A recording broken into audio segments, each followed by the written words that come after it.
हम स्टार्ट करने लगे हैं इकोनॉमिक्स का chapter number 2।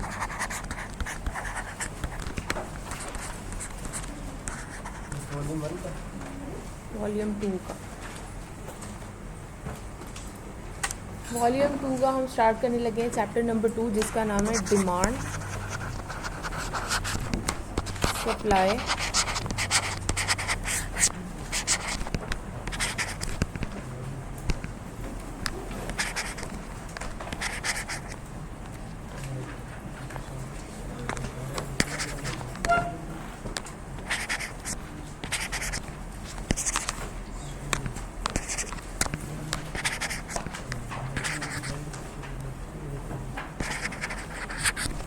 And market equilibrium.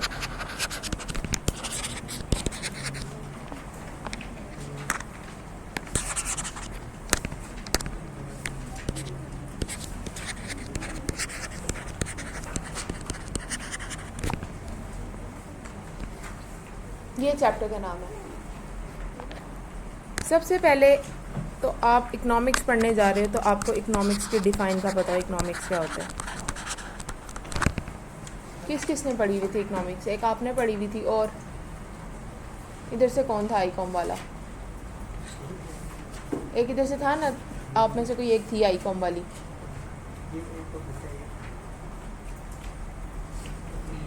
इधर से भी कोई थी आईकॉम वाली। खैर चलो बताओ इकोनॉमिक्स क्या होती है। What is economics?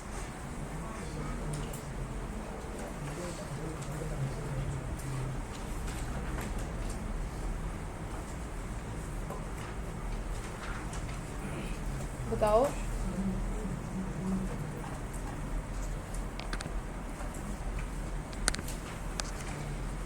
इकोनॉमिक्स होता है एक ऐसी study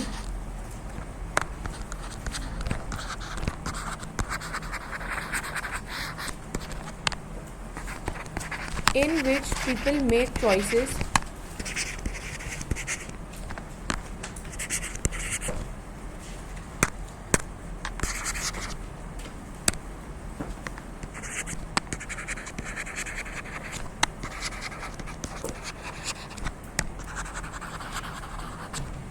under the condition of scarcity.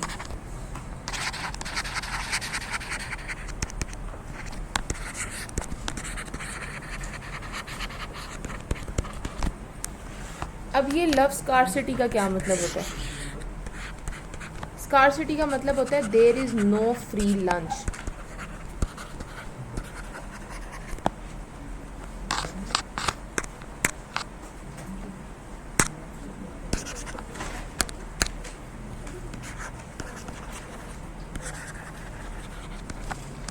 Economics कहता है एक ऐसी चीज़ का नाम है, इकोनॉमिक्स एक ऐसी चीज़ है जिसमें आपको बैठे बिठाए कुछ नहीं मिलना। There is no free lunch. आपको कोई ना कोई काम करके पहले रोज़गार कमाना पड़ेगा, उसके बाद आपके पास जो पैसे आएंगे उस पैसे के अंदर रहते हुए आपने चॉइसेस करनी है कि आपको क्या चाहिए और क्या नहीं चाहिए। समझ आ रही है?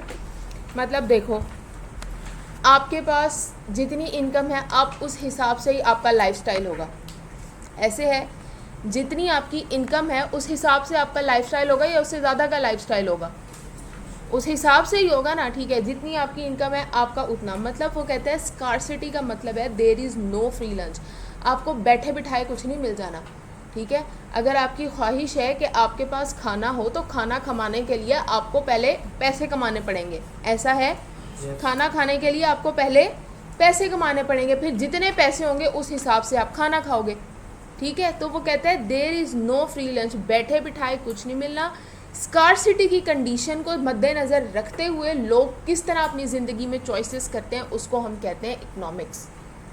समझ आइए, इकोनॉमिक्स की डिफाइन समझ आई। तो इकोनॉमिक्स क्या है? Economics is the study how people make choices under the condition of scarcity, कि आपको बैठे बिठाए कुछ नहीं मिलना। इस चीज़ को मद्देनज़र रखते हुए आप कितनी चीज़ों की चॉइसेस करते हो, किस तरह आप चॉइस करते हो, इसको हम क्या कहते हैं? इकोनॉमिक्स कहते हैं। अब इकोनॉमिक्स की आगे दो ब्रांचेज हैं।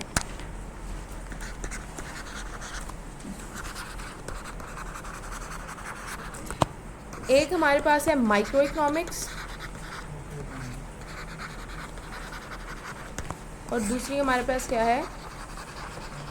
Macro economics. माइक्रो क्या होता है? एक ग्रीक वर्ड है माइक्रो।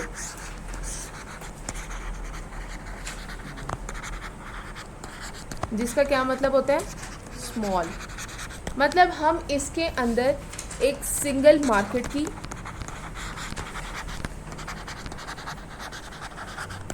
सिंगल इंडिविजुअल की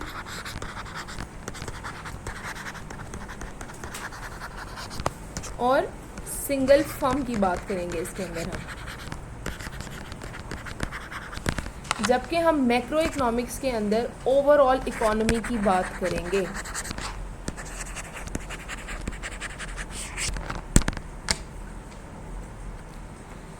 माइक्रो इकोनॉमिक्स में हमारी बुक के चैप्टर नंबर 2, 3 और 4 कवर होते हैं, जबकि मैक्रो के अंदर चैप्टर नंबर 5 से लेकर 12 तक सारा हम मैक्रो इकोनॉमिक्स पढ़ेंगे।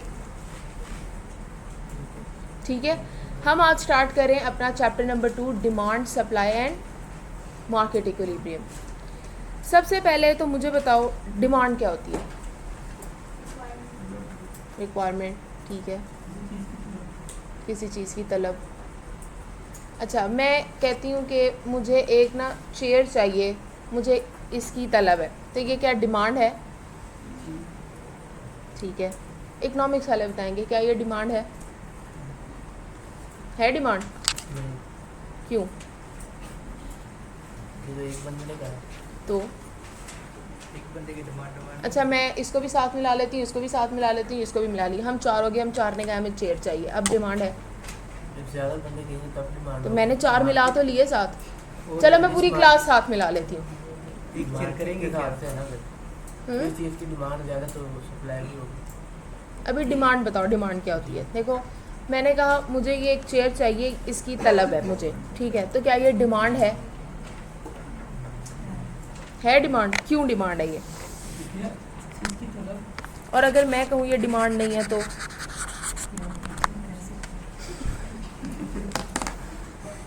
इसने कहा डिमांड नहीं है, क्यों नहीं है?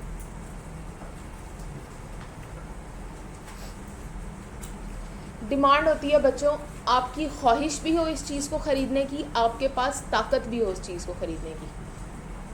आपकी ख्वाहिश भी हो और आपके पास ताकत भी हो उस चीज़ को ख़रीदने की। मैं मार्केट में चली जाऊँ, मैं कहूँ मुझे चेयर चाहिए, मेरी ख्वाहिश है लेकिन मेरे पास पैसे ही नहीं है ख़रीदने को, क्या मेरे पास पावर है उसको ख़रीदने की? इसको डिमांड नहीं कहेंगे हम। वो चीज़ जिसको ख़रीदने की ख्वाहिश भी हो, जिसको ख़रीदने की ताकत भी हो, उसको हम क्या कहते हैं?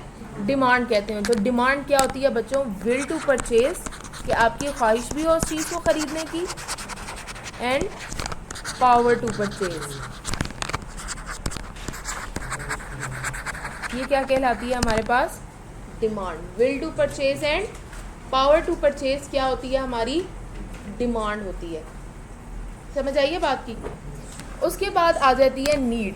नीड क्या होती है? ज़रूरत। हमारी ज़रूरत। नीड क्या होती है? हमारी ज़रूरत। हमारी सबसे ज़्यादा ज़रूरत क्या है? आईफोन। हमारी सबसे ज़्यादा ज़रूरत क्या है? 3 चीज़ें हमारी बेसिक रिक्वायरमेंट्स हैं। रोटी, कपड़ा, मकान। बेसिक रिक्वायरमेंट्स जो होती हैं उसको हम ज़रूरत कहते हैं। किसी भी आम शहरी की बेसिक रिक्वायरमेंट्स, उसको क्या कहा जाता है? नीड। तो आपसे अगर कोई पूछे नीड क्या होता है तो क्या कहना है? बेसिक रिक्वायरमेंट्स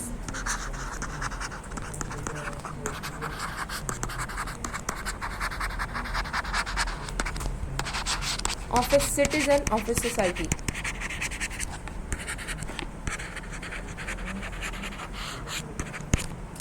किसी भी माशरे के आम शहरी की जो बेसिक रिक्वायरमेंट होती है उसको हम क्या कहते हैं? नीड। और बेसिक रिक्वायरमेंट हमारे पास क्या है? हमारी फूड, क्लोथ एंड शेल्टर। ये हमारी बेसिक रिक्वायरमेंट्स हैं, फूड, क्लोथ एंड शेल्टर। इसके बाद आती है हमारे पास वांट। वांट क्या होती है? ख्वाहिश। वांट कोई ऐसी चीज़ होती है, ये एक ऐसी चीज़ है जिसके अंदर ताकत है कि वो हमारी नीड को सेटिस्फाई कर देती है।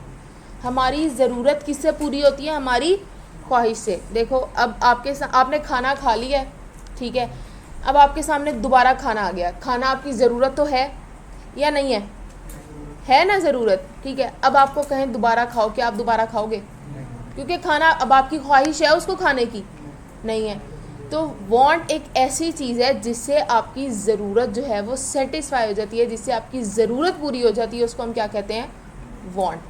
तो जैसे अब मैं कहूँ इसने शर्ट लिया है, ठीक है, इसके पास टी शर्ट है, इसको सेम 2 और वैसी ला के दे दी जाती हैं। अब ये कहेगा मेरे पास तो है, मैं क्यों लूँगी? अब क्या कपड़ा इसकी ज़रूरत नहीं है ना ज़रूरत, लेकिन क्या अब इसकी ख्वाहिश नहीं है उसको लेने की। तो वांट वो चीज़ होती है जिसके अंदर ताकत होती है कि वो आपकी नीड को सेटिस्फाई कर दे। ये बात समझ आई है? क्या मतलब? पूरा ना हो, मतलब अगर हम किसी चीज़ को चाहते हैं तो पूरा ना हो तो वो अफेक्ट नहीं करता हमें। जैसे देखो, नीड है वो तो ज़रूरी है ना, ये रोटी। हाँ, तो रोटी, कपड़ा, मकान भी उस टाइम पे ज़रूरी है, बिल्कुल ये हमारी नीड है। लेकिन ये आप इसको तब कंज्यूम करोगे, अपनी नीड को तब पूरी करोगे जब आपकी ख्वाहिश होगी, ऐसे है ना। तो वांट वो चीज़ है जिसके अंदर ताकत है जो आपकी नीड को सेटिस्फाई कर सकता है। मतलब नीड और वांट दोनों एक साथ चल रहे होते हैं। जब आपको खाना खाना है, आपकी ख्वाहिश है खाना खाने की, ख्वाहिश है ना आपकी खाना खाने की, तो अगर आपकी ख्वाहिश ही पैदा ना हो रही हो खाना खाने की, आप खाना खाओगे? आपकी ज़रूरत पूरी होगी? नहीं होगी। तो जब तक ये ख्वाहिश नहीं होगी तब तक ये नीड पूरी नहीं होगी। तो वांट एक ऐसी चीज़ है जिसके अंदर ताकत होती है जिससे आपकी नीड क्या हो जाती है? पूरी हो जाती है, सेटिस्फाई हो जाती है। क्लियर हुई है बात? तो हमने वांट की डेफिनेशन लिखनी है। Want has utility. यूटिलिटी का मतलब होता है power. Want has utility to satisfy need.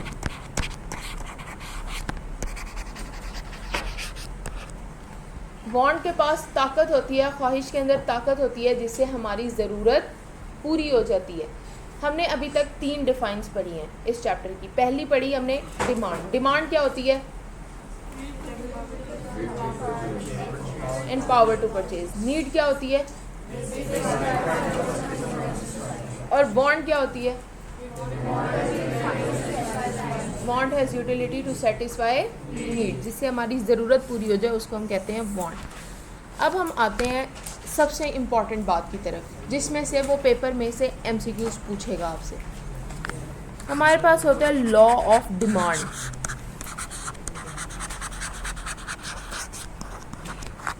Law of demand क्या होता है? लॉ ऑफ डिमांड डिमांड का लॉ।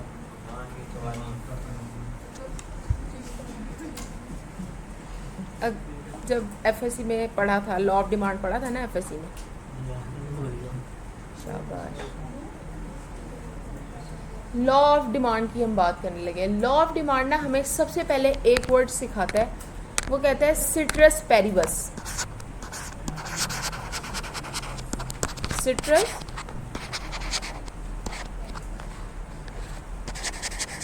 ये ग्रीक वर्ड है, लैटिन वर्ड है, सॉरी।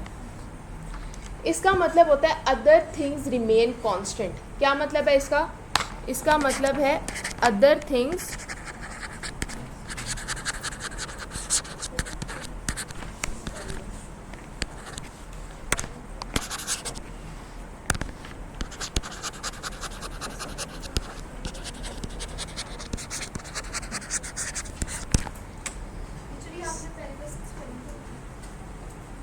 मैंने उल्टे लिखे हैं, PERIBUS। सिट्रस पेरिबस का मतलब होता है अदर थिंग्स रिमेन कांस्टेंट। मतलब क्या है इसका? इसका मतलब है कि किसी भी चीज़ के अंदर ना चेंज नहीं आएगा। ये हम क्या बात कर रहे हैं, अजम्पशन है हमारी। लॉ ऑफ डिमांड के लिए हमने अज्यूम करना है कि किसी भी चीज़ के अंदर चेंज नहीं आएगा। वो किसी भी चीज़ क्या है? वो किसी भी चीज़ है हमारे पास टेस्ट, फैशन, वेदर, एडवर्टीजमेंट, ठीक है, या इसके पॉपुलेशन साइज, इनमें से किसी भी चीज़ के अंदर चेंज नहीं आएगा। ना तो टेस्ट चेंज होगा लोगों का, ना फैशन में कोई चेंज आएगा, ना एडवर्टीजमेंट में चेंज आएगा, ना वेदर में चेंज आएगा, ना ही पॉपुलेशन साइज में चेंज आएगा, ना लोगों की इनकम में चेंज आएगा। किसी भी चीज़ में चेंज नहीं आएगा, ठीक है। ये हमारी क्या है, अजम्पशन है। सिट्रस पेरिबस का क्या मतलब है, अदर थिंग्स रिमेन कांस्टेंट। और अदर थिंग्स कौन सी हैं? मतलब इनमें से किसी भी चीज़ में चेंज नहीं आएगा। चेंज सिर्फ दो चीज़ों में आएगा। दो चीज़ें कौन सी हैं? एक है हमारे पास प्राइस और दूसरी है हमारे पास क्वांटिटी। चेंज किस में आएगा? सिर्फ प्राइस में, और दूसरी प्राइस की वजह से किस में चेंज आएगा? क्वांटिटी में। मतलब मेन चेंज प्राइस के अंदर है। तो लॉ ऑफ डिमांड कहता है सिट्रस पेरिबस, सिट्रस पेरिबस का मतलब अदर थिंग्स रिमेन कांस्टेंट। वो कहता है when price of A commodity, commodity क्या होती है बच्चों? गुड, कोई भी चीज़, चीज़ को हम क्या कहते हैं? कमोडिटी। लॉ ऑफ डिमांड कहता है when price of A commodity increases, जैसे ही किसी चीज़ की प्राइस बढ़ेगी, जैसे ही किसी चीज़ की प्राइस बढ़ेगी उसकी डिमांड कम हो जाएगी, उसकी quantity demand. When price of A commodity increases it's quantity demand decreases. ये मैं दोबारा सही से लिखवाती हूँ डिफाइन। क्या कहता है वो? जैसे ही किसी भी चीज़ की प्राइस बढ़ेगी उसकी क्वांटिटी डिमांड कम हो जाएगी। आप कोई चीज़ खरीदने जाते हो मार्केट में, जब चीज़ें महंगी हो जाती हैं तो क्या आप वो चीज़ फिर लेते हो? महंगी होगी ना। जैसे ही चीज़ों की प्राइस बढ़ेगी उसकी डिमांड मार्केट में कम हो जाएगी। मार्केट में डिमांड कम क्यों होगी? आपकी ख्वाहिश तो वैसे रहेगी उसको ख़रीदने की, लेकिन आपकी पावर टू परचेज कम हो जाएगी। जब पावर टू परचेज ही नहीं है तो क्या वो चीज़ डिमांड कहलाएगी? कभी भी नहीं कहलाएगी। तो वो कहता है जब भी किसी चीज़ की प्राइस बढ़ती है उसकी क्वांटिटी डिमांड कम हो जाती है, और जब भी price of A commodity decreases, जब भी किसी चीज़ की या कमोडिटी की प्राइस क्या करेगी? डिक्रीज़ करेगी, उसकी क्वांटिटी डिमांड इंक्रीज कर जाएगी। इट्स क्वांटिटी डिमांड इंक्रीजेस, क्योंकि अब वो चीज़ क्या हो गई है? मार्केट में सस्ती हो गई है। आपकी ख्वाहिश तो थी उसको ख़रीदने की, और अब आपकी पावर टू परचेज भी बढ़ गई है। तो जब आपकी पावर टू परचेज बढ़ जाएगी वो चीज़ क्या बन जाएगी? आपकी डिमांड बन जाएगी। तो क्या कहता है ceteris Paribas, other things remain constant. किसी भी चीज़ में चेंज नहीं आएगा सिवाय प्राइस के। और वो अदर चीज़ कौन सी है? Weather, taste, fashion, advertisement, population size, income, substitute की price.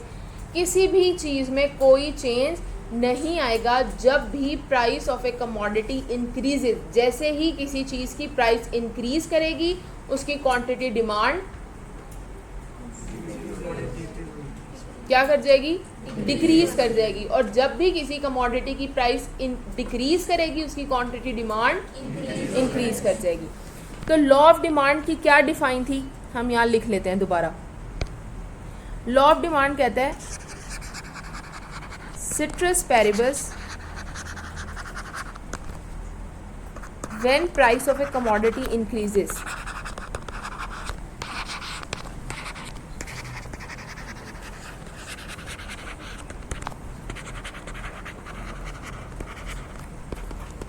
its quantity demand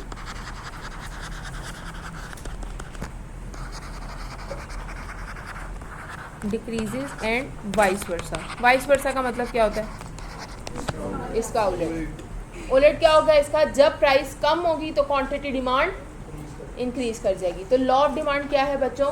other things remain constant, या फिर citrus Paribas when price of A commodity increases it's quantity demand decreases, and when price of a commodity decreases its quantity demand increases. ये बात clear हुई है सबको? तो main हमारी law of demand की की अजम्पशंस क्या हैं बच्चों?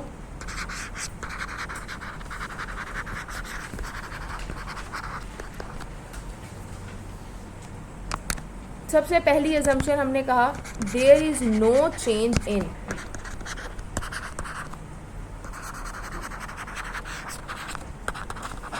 किस में कोई चेंज नहीं आएगा? टेस्ट में, फैशन में, वेदर में,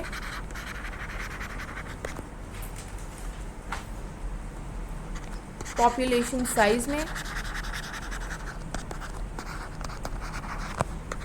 इनकम के अंदर, प्राइस ऑफ सब्स्टिट्यूट,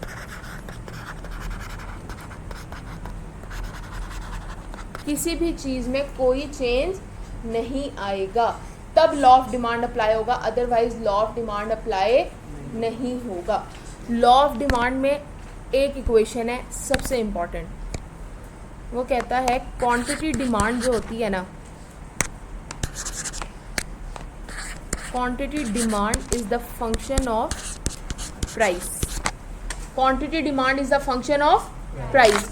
प्राइस जो है वो इनपुट है और क्वांटिटी डिमांड उसका आउटपुट है. आप प्राइस बताओगे तो आपके as a result quantity demand आएगी. आप प्राइस ज़्यादा बताओगे तो क्वांटिटी डिमांड कम होगी, प्राइस कम बताओगे तो क्वांटिटी डिमांड ज़्यादा होगी. मतलब क्वांटिटी डिमांड किस पे डिपेंड कर रही है? प्राइस के ऊपर. इसलिए उसने कहा क्वांटिटी डिमांड जो है वो किसका फंक्शन है? प्राइस का फंक्शन है, जिसमें प्राइस इनपुट है. जब तक के प्राइस नहीं आएगी सामने तब तक के क्वांटिटी डिमांड भी नहीं होगी. तो वो क्या कहता है? क्वांटिटी डिमांड आउटपुट कहलाएगा और प्राइस क्या होगा बच्चों? इनपुट होगा. प्राइस क्या होगी और क्वांटिटी डिमांड? प्राइस क्या होगी और क्वांटिटी डिमांड? तो quantity demand is the function of price. और हमने कैसा रिलेशनशिप पढ़ा क्वांटिटी डिमांड और प्राइस के दरमियान में? Inverse relation.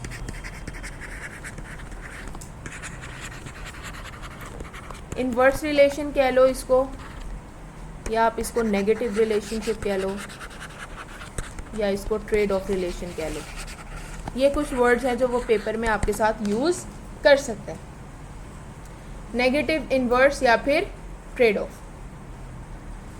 ये रिलेशनशिप है between price and quantity demand. Clear है सबको ये बात? जी, क्या नेगेटिव? इनवर्स रिलेशन है, नेगेटिव रिलेशनशिप है कि एक बढ़ता है दूसरा कम होता है, तो ये नेगेटिव, इसको नेगेटिव कहते हैं. ट्रेड ऑफ का मतलब भी यही होता है. ये तीनों ऑल्टरनेटिव वर्ड हैं एक दूसरे के.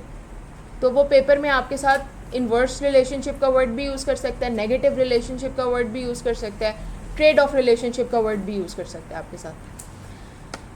एक दफ़ा रिवाइज करते हैं जो अभी तक हमने पढ़ा. डिमांड क्या होती है? उसके बाद नीड क्या होती है? और वांट क्या होती है? बिल्कुल. उसके बाद हमने पढ़ा law of demand. Law of demand क्या कहता है?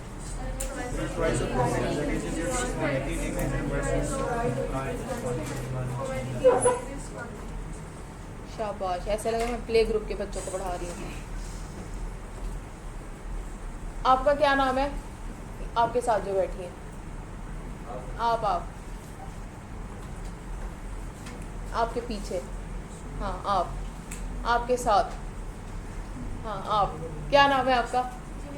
Javeria. What is law of demand?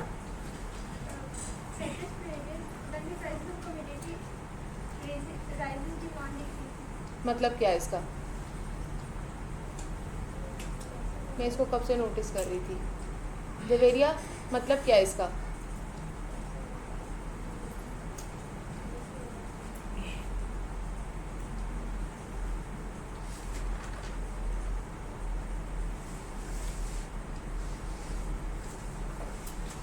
आपका क्या नाम है? आयजा. बताओ.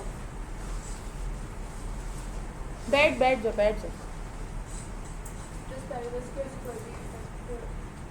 पे इफेक्ट नहीं करेगा और और अगर प्राइस ज़्यादा होगी तो उसकी क्वांटिटी डिमांड होगी वो कम हो जाएगी, लेकिन प्राइस कम होगी तो ज़्यादा हो जाएगी। जब एरिया समझ आएगी इसका क्या मतलब था?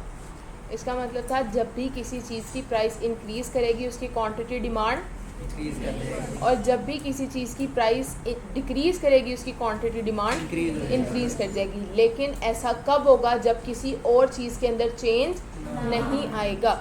जैसे देखो अब किसी और चीज़ में चेंज ना आने का मतलब क्या है? अगर टेस्ट में चेंज आता है, ठीक है, जब टेस्ट में चेंज आ जाएगा तो आपकी एक चीज़ को ख़रीदने की ख्वाहिश ही नहीं रहेगी। वो जितनी मर्ज़ी सस्ती हो जाए आप ख़रीदोगे उसे? नहीं खरीदोगे। लॉ ऑफ डिमांड अप्लाई होगा? लॉ ऑफ डिमांड तो फेल हो गया। एक चीज़ है जिसका फैशन ही ख़त्म हो गया, उसका अब फैशन है ही नहीं। तो जब फैशन ही नहीं है उसका तो वो चीज़ जितनी मर्ज़ी सस्ती हो जाए आप खरीदोगे? नहीं खरीदोगे। इसके अंदर क्वांटिटी नहीं आ सकती अगर क्वांटिटी को डिक्रीज कर देना, यानी कि पहले एक चीज़ 100 ग्राम की है उसको कम करके 95 ग्राम कर दिया जाए।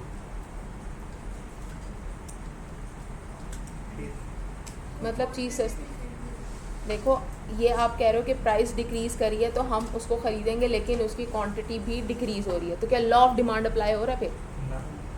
तो ये भी तो देखो ना, लॉ ऑफ डिमांड क्या कहता है? लॉ ऑफ डिमांड तो कहता है जब प्राइस इंक्रीज़ करेगी क्वांटिटी डिमांड डिक्रीज़ करेगी। तो इस केस में तो law of demand he fail हो गया, ठीक है ना। जी। फिर मैंने बात की वेदर में चेंज आ जाए, ठीक है। अब सर गर्मियाँ आ गई हैं, आपको जैकेट्स मिल रही हो या फिर जितनी मर्ज़ी सस्ती मिल रही हो, क्या आप अभी पहनोगे? जितनी मर्ज़ी सस्ती हो जाए ख़रीदोगे? अभी कोई यहाँ से बोलेगा ख़रीद के रख लेंगे बाद में सर्दियों में पहनेंगे, है ना। तो लॉ ऑफ डिमांड अप्लाई नहीं होगा। पॉपुलेशन साइज़ में इंक्रीज़ नहीं आ रहा। जैसे पहले देखो, अभी देखो पॉपुलेशन साइज़ में इंक्रीज़ आता है। आपके घर में 5 अफराद हैं, ठीक है। 5 अफराद के लिए आपके घर में 10 किलो आटा आता है, ठीक है। आपके घर 5 मेहमान और आ गए हैं, तो क्या आप 5 मेहमान और हो गए, 10 अफराद के लिए 10 किलो आटा इनफ होगा? प्राइस में चेंज आए ना आए उसकी क्वांटिटी में चेंज आ जाएगा, लॉ ऑफ डिमांड अप्लाई होगा? नहीं होगा। इसलिए लॉ ऑफ डिमांड की अजम्पशन ही यही है कि इन सब चीज़ों में चेंज नहीं आएगा, तभी लॉ ऑफ डिमांड अप्लाई होगा। क्लियर हुई ये बात? अब हम इसका ग्राफ देखते हैं। अच्छा ये तो हो गया। फिर हमने पढ़ा था क्वांटिटी डिमांड क्या होती है, किसका फंक्शन है? प्राइस का। इसमें प्राइस क्या होती है और क्वांटिटी डिमांड? प्राइस और क्वांटिटी डिमांड में कौन सा रिलेशनशिप है? इनवर्स, नेगेटिव या फिर ट्रेड ऑफ रिलेशनशिप है। अब हम इसका ग्राफ देखते हैं, प्राइस और क्वांटिटी डिमांड। मैं अजम्पशन की बेस पे एक टेबल बनाने लगी हूँ। मैंने कहा जब प्राइस 5 की थी तब क्वांटिटी डिमांड थी 1 यूनिट की। जब प्राइस कम होके 4 की हुई, जैसे ही प्राइस कम होगी क्वांटिटी डिमांड इंक्रीज़ कर जाएगी, क्वांटिटी डिमांड चली गई 2 पे। प्राइस मज़ीद कम हुई, क्वांटिटी डिमांड मज़ीद बढ़ गई। प्राइस और कम होगी, फिर क्वांटिटी डिमांड और बढ़ गई। जैसे प्राइस 1 पे आई क्वांटिटी डिमांड बढ़ के 5 की होगी। ये मैंने एक अजम्पशन की बेस पे लॉ ऑफ डिमांड की जो डिफाइन पड़ी थी उस बेस पे मैंने एक टेबल बना लिया। डन? समझ आई टेबल? जैसे जैसे प्राइस कम होती जा रही है वैसे वैसे क्वांटिटी डिमांड बढ़ती जा रही है। अब हम इसका ग्राफ बनाते हैं।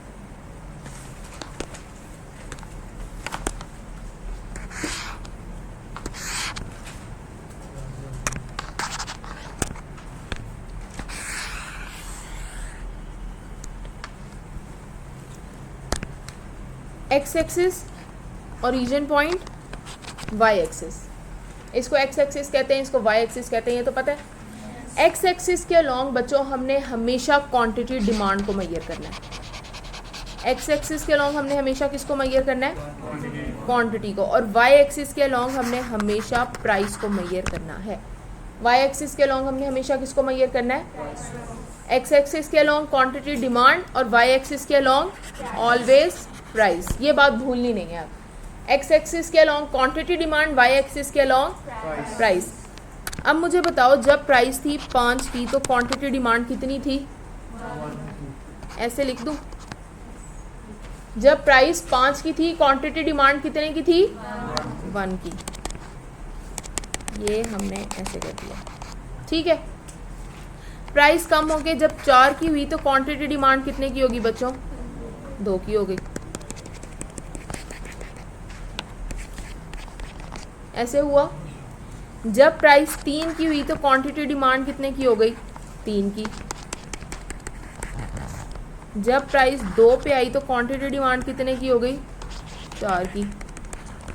और जब प्राइस 1 की थी तो क्वांटिटी डिमांड मैक्सिमम थी कितने की, 5 की। समझ आइए ये बात क्या की है मैंने।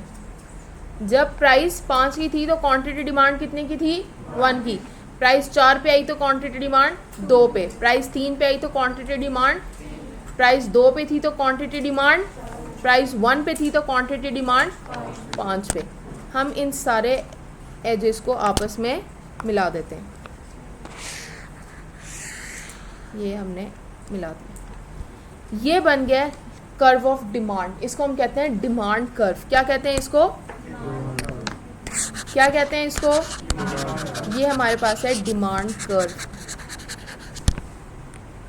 इस कर्व को वो क्या कह सकते हैं, इस कर्व को वो नेगेटिव स्लोप भी कह सकते हैं, इसको डाउनवर्ड स्लोप भी कह सकता है वो पेपर के अंदर, इनवर्स स्लोप भी कह सकता है इसको। तो बस याद रख लेनी है बात कि डिमांड कर्व हमेशा क्या होता है, नेगेटिव स्लोप होता है, डाउनवर्ड स्लोप होता है, इनवर्स स्लोप होता है, या फिर लेफ्टवर्ड स्लोप होता है। डन। ये था हमारे पास लॉ ऑफ डिमांड। समझ आया सबको, किसी को कोई बात समझ ना आई हो? वो तो अजम्पशन थी ना हमारी, वो तो अजम्पशन की बेस पे आ गई। मैं कुछ और वैल्यूज़ ले लेती हूँ, चलो हम गैप के साथ वैल्यूज़ ले लेते हैं, ठीक है।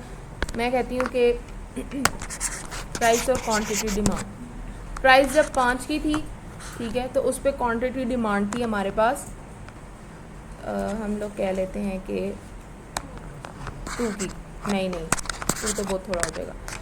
प्राइस जब 5 की थी तो चलो 2 की कर लेते हैं। प्राइस कम होके 3 पे आ गई। जैसे ही प्राइस कम होगी क्वांटिटी डिमांड क्या कर जाएगी, इंक्रीज। मैं कहती हूँ क्वांटिटी डिमांड इंक्रीज करके 6 पे चली गई।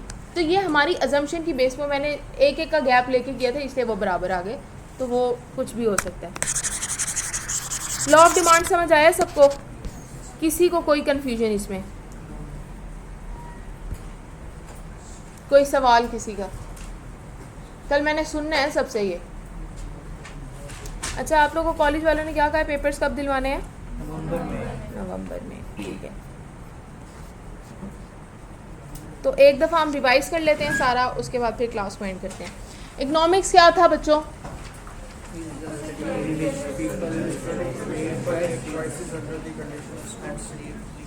इकोनॉमिक्स है how people make choices under the condition of scarcity, के there is no free lunch.